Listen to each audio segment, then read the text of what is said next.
Silakan, Ya, baik. Dr. Aisyah. Jadi gini, dulu di Amerika nih dan Eropa tuh nggak percaya kalau tubuh manusia ada gelombang spiritualnya tadi atau badan bioplasmik. Karena yang lebih duluan percaya tuh Cina, Jepang gitu ya.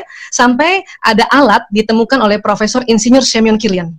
Makanya disebut Kirlian fotografi, ini tahun 1939. Ya, apa yang dilakukan oleh Semyon Kirlian? Dia mencoba untuk foto tangannya, tetapi yang ditangkap bukan badan seluler. Yang tertangkap ini badan bioplasmiknya ini. Ya, ini ibu jari, ini telunjuk, ini jari tengah, ini jari manis, ini kelingking gitu. Ya.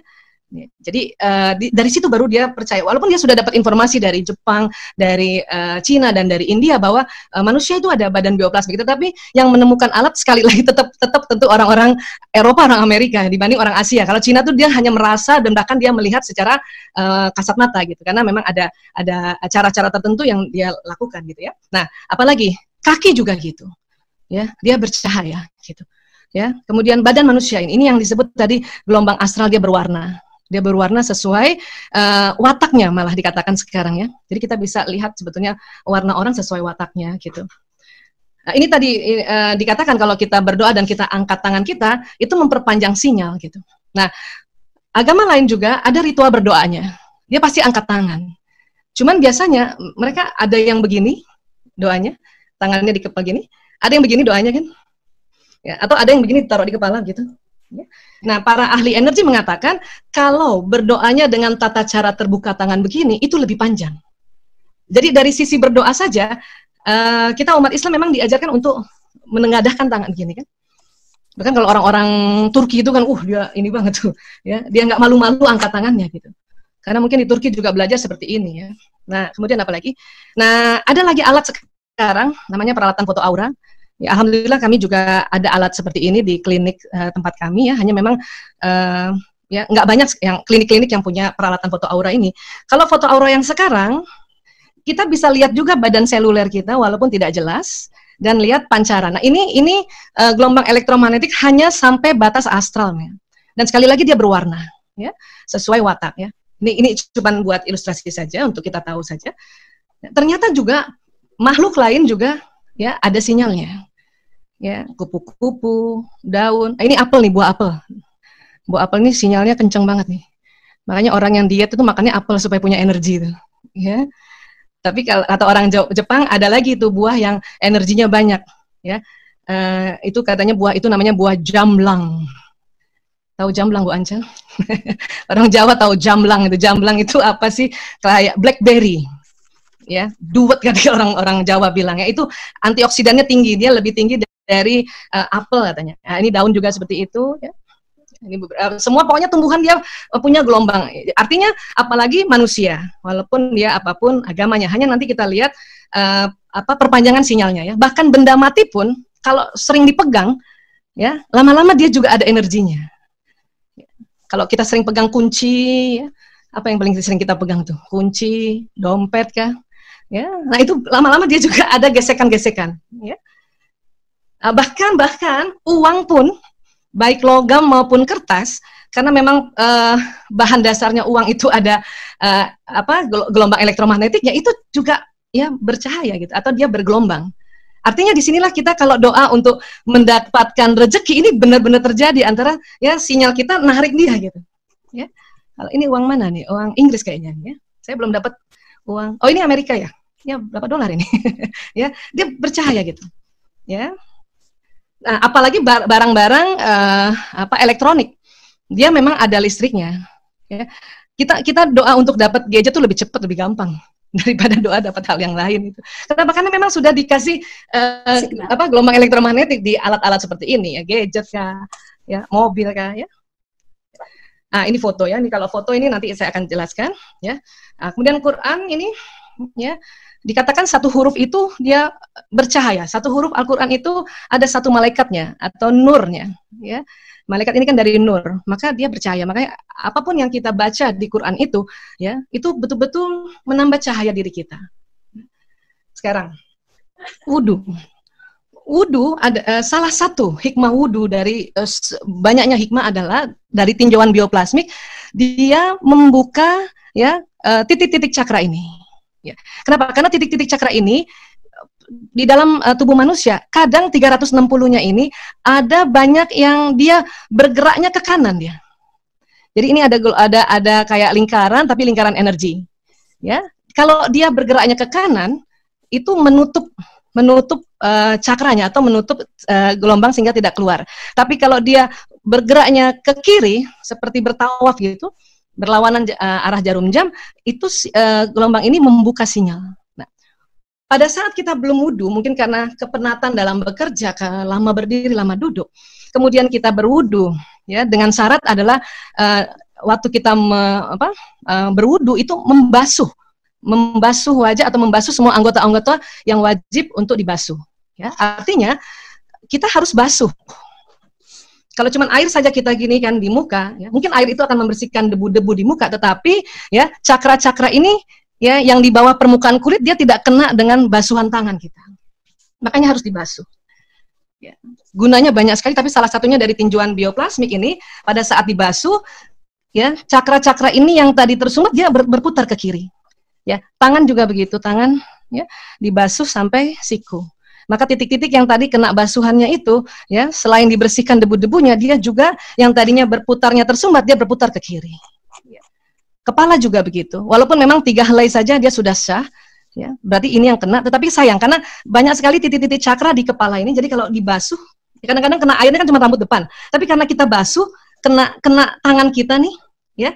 Kena belayan tangan kita, maka ini cakra-cakra di kepala ini tentunya ya banyak yang bisa ya kita buka lingkarannya menjadi bergerak ke kiri. Ya.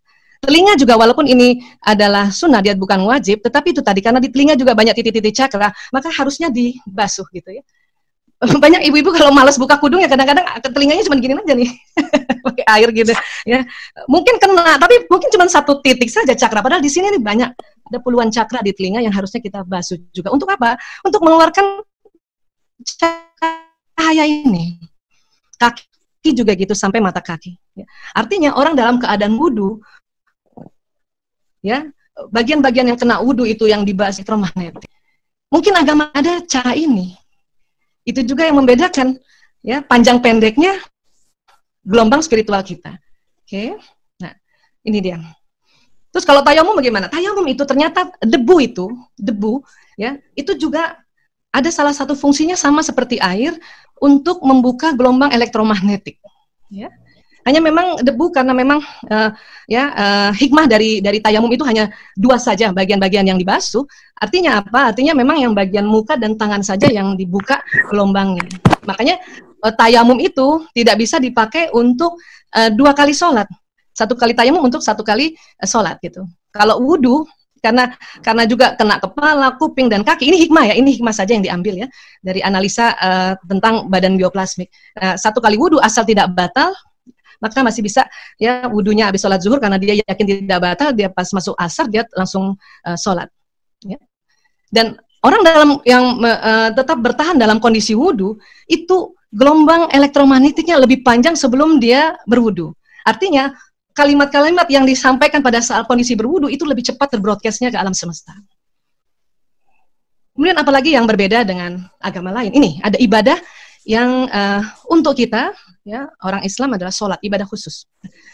Salah satu hikmah dari sholat ini, dari jutaan hikmah dengan tinjauan badan bioplasmik, ini membuka sinyal. Kenapa? Karena tadi ada gerakan ruku dan ada gerakan sujud. Berarti pori-pori atau cakra-cakra di bagian badan ini dan punggung di belakang itu juga ya semakin terbuka. Kalau tadi wudhu badannya nggak kena ya. Kalau mandi besar badan kena itu. Ya. Kalau wudhu tidak kena badan, makanya waktu saat melakukan gerakan-gerakan dalam sholat itu sinyalnya langsung memanjang. Dan yang kerennya, wah ini bahasa sekarang ya, kerennya apa? Dalam sholat pada saat sinyal memanjang-manjang ini, ya kita kan selalu mengucapkan doa-doa yang memang ada panduannya kan. Ya, itu kalimat itulah yang terbroadcast tuh setiap rakaat. Ya, alhamdulillahirabbil alamin, itu alhamdulillah kita jalan ya. Terus waktu ruku, waktu sujud itu keren banget, itu luar biasa. Ya. Makanya di agama lain ibadah ini nggak ada.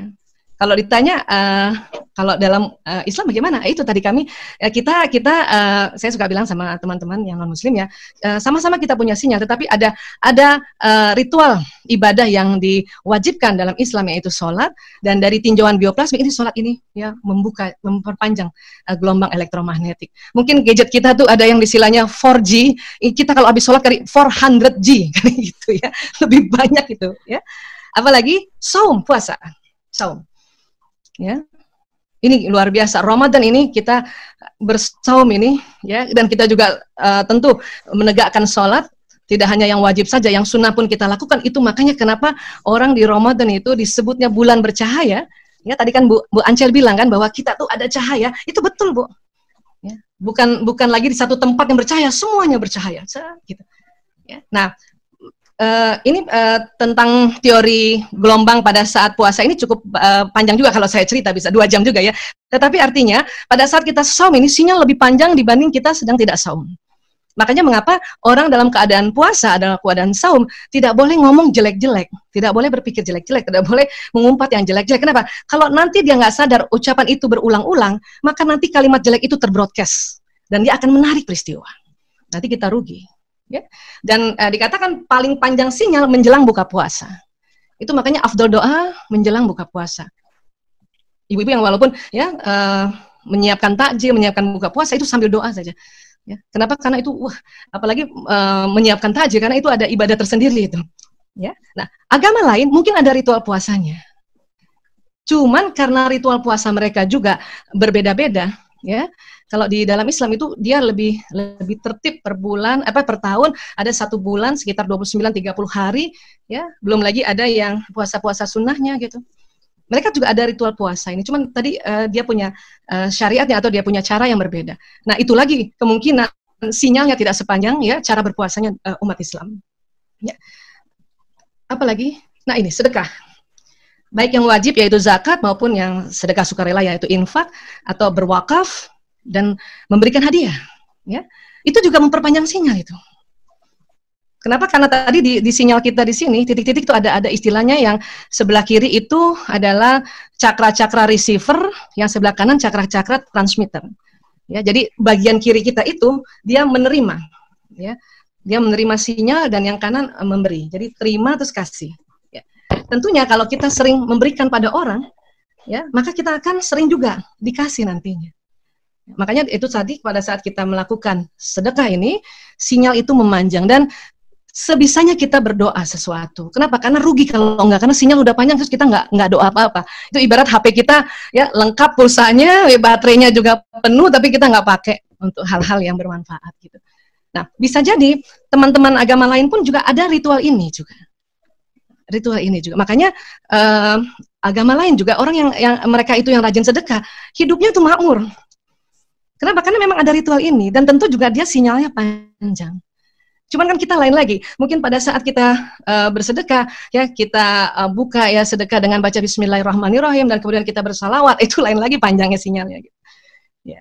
Jadi agama lain, makanya kalau saya sering lihat teman-teman yang rajin banget itu bersedekah ya, itu juga hidupnya juga makmur juga. Karena memang diberikan juga sinyal seperti ini. Jadi tetap di dunia itu Allah karena Maha Pengasih ya semua dikasih. Asal itu dia pakai nggak sinyal ini. Tentu panjang pendeknya yang tentu berbeda. Ya. Ibu hamil juga sinyalnya panjang. Satu dari badan ibu, satu lagi sinyalnya ditambah dari janin. Ya. Zigot, pertemuan telur dengan sperma itu, telur ibu dengan sperma ayah, kemudian jadi zigot, itu pun sudah bercahaya, Masya Allah. Semakin besar janinnya, semakin ibu hamil ini panjang sinyalnya. Makanya orang hamil itu nggak boleh ngomongin jelek-jelek, nggak boleh celah-celah orang. Ya. Ibu lagi hamil terus lihat tetangga hitam, hitamnya itu tetangga, itu hati-hati tuh. Ya, dia bisa narik peristiwa, anaknya nanti hitam. Makanya banyak ibu-ibu hamil kalau salah ngomong tuh ada budaya ya, ada itu apa? Dia bilang apa? Amit-amit cabang bayi kan gitu. Itu untuk memutus kekhilafan dia gitu. Tapi sebetulnya yang paling tepat adalah astagfirullahaladzim gitu. Ya. Nah, ini dia. Apalagi yang panjang sinyalnya, lanjut usia. Orang lanjut usia. Lanjut usianya seorang muslim yang beriman itu beda banget dengan lanjut usianya yang non muslim. Ya. Kenapa? Karena orang yang lanjut usia tentunya kehidupannya berpuluh tahun itu dia sudah melakukan ibadah yang lebih banyak. ya, seseorang yang di atas 55 tahun, itu sinyalnya semakin panjang walaupun nanti badan selulernya yang semakin menurun. Ya. Kalau orang 60 tahun juga makin panjang sinyalnya. Kenapa? Katakanlah kalau waktu dia umur 60 tahun, mulai dia sholat umur 5 tahun, berarti sudah 55 tahun dia sholat. Maka sinyalnya tentu lebih panjang lagi. Ya. Jadi antara kita sesama muslim saja, kalau ibadahnya juga ya tidak istiqomah, ya tidak tegak, tentu sinyalnya berbeda. Ya, jadi kira-kira begini. Jadi memang semua orang ada gelombang spiritualnya, hanya nanti perbedaan frekuensi panjang pendeknya itu. Kenapa? Karena ada ibadah-ibadah ritual yang Allah perintahkan pada kita. Salah satu hikmahnya adalah memperpanjang sinyal. Ya. Kenapa saya bicara sinyal saat ini? Karena saat ini semua orang cari sinyal. Ya. Saya aja cari Zoom ini tadi agak goyang sedikit. Mana sinyalnya ini? Di mana-mana orang cari sinyal. Ya, ada wifi nggak sih nanti kan kayak gitu ya. Padahal sinyal tubuh manusia itu tanpa kita sadari dia nyala terus, dan itulah membawa pesan yang tadi kita ucapkan baik dalam doa, niat ataupun prasangka. Jadi kira-kira begini.